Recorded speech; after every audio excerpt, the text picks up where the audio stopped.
Hello, আজকে আমরা জানবো যদি আপনার শেয়ার মার্কেট থেকে ইনকাম হয়। শেয়ার মার্কেট থেকে অনেক ধরনের ইনকাম হতে পারে।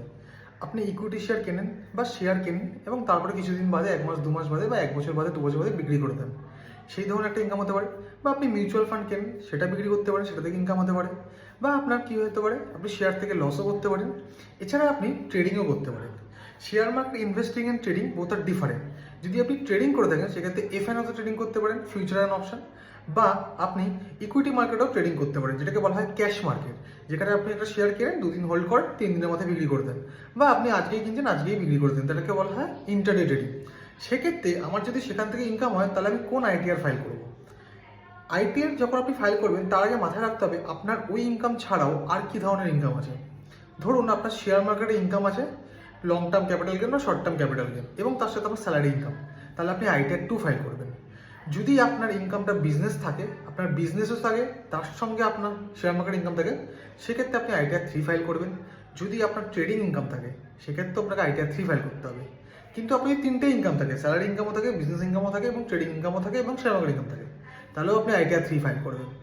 সো আইটিআর 3 ফাইল করলে কী হয়? আইটিআর 3 ফাইল করলে আমরা যদি অপশানে ট্রেডিং করি, সেক্ষেত্রে আমাদের ওখানে অপশান ট্রেডিংয়ে সব কিছু দেখানো যেতে পারে। কারণ option trading is not a share market investment, it's a business. আপনি যদি অপশান ট্রেডিং করেন, ওটাই যদি আপনার ফিউচার হয় বা ওটাই যদি আপনার প্রফেশন হয়, সেক্ষেত্রে আপনাকে একটা profit and loss and balance sheet prepare করতে হয়। কারণ ওই অপশান ট্রেডিংয়ের ক্ষেত্রে আপনাকে সেইভাবেই ট্যাক্সটা ফাইল করতে হবে।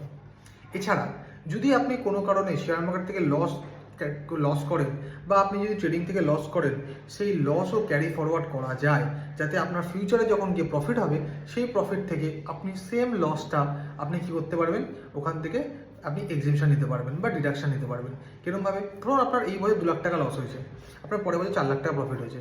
আপনি পরের বছর গিয়ে 4 লাখ টাকার উপর ট্যাক্স দেবেন না, আপনি পরের বছর গিয়ে 2 লাখ টাকা মাইনাস করে 2 লাখ টাকার উপর ট্যাক্স দেবেন।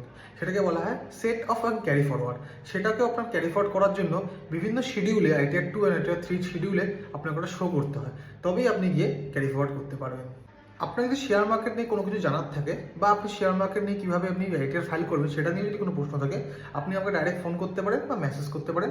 আমি আপনাদের গাইড করব, অবশ্যই হেল্প করব।